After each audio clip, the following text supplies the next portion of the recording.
The next thing is lab. Lab in module 1 is configuring DHCP failover. So in this demonstration, you learn how to configure DHCP failover. We're going to go to our server, one of our servers. We're trying to configure DHCP failover. By so doing, we're going to log on to this SRV1.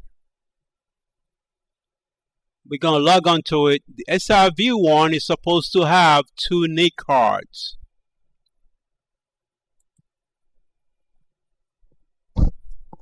All right, we're logging on.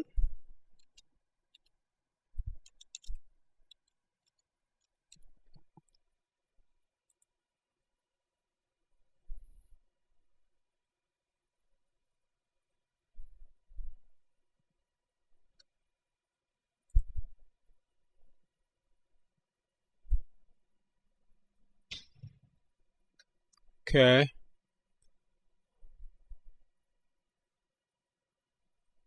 Logged on. We are gonna go into Server Manager. Click on Server Manager. We're gonna click on Tools.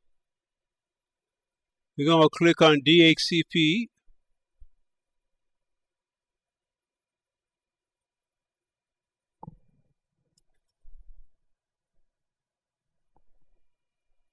Alright, the DHCP here, you know,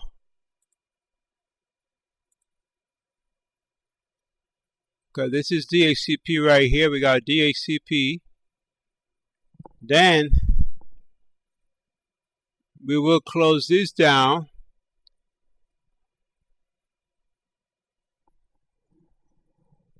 Then we're going to configure Failover Wizard. We're going to go to our London DC1.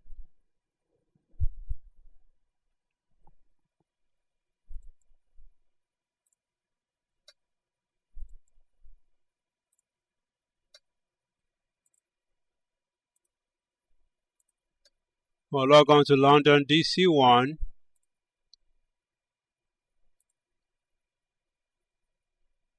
Okay.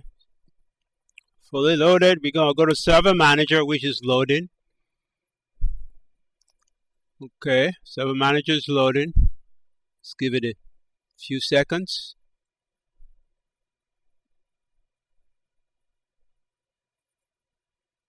I'll click on Tools when it's fully loaded. I put my cursor on Tools. I'm going to click on DHCP.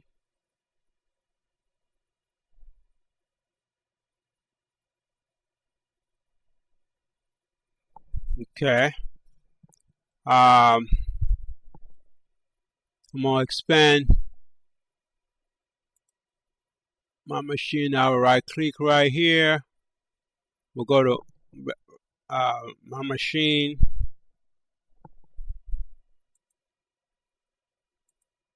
See, this is our DHCP.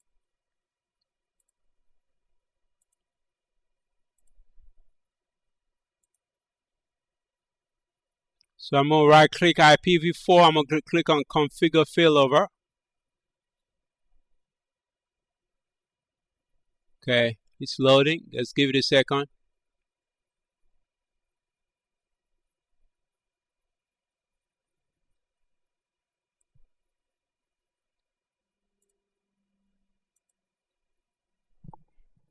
It's loading. Let's give it a second.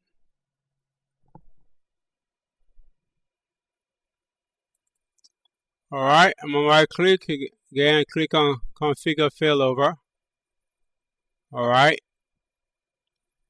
SRV1 has 2 interfaces. We have the 131.107.0.0 interface. Then we have 172.16.0.0. But our London DC1 is on the 172.16 interface. I click on Next. Partner server, I'm going to type in the IP address of 172.16.0.21. Okay. And I do next. Okay. Relationship name Adam. That's when a network maximum client lead time, load balance. That's what I want to do, load balance, 60 minutes. Then I will do next, finish.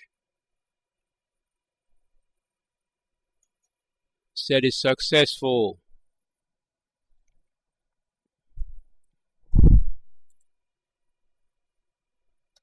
That's how you configure failover relationship.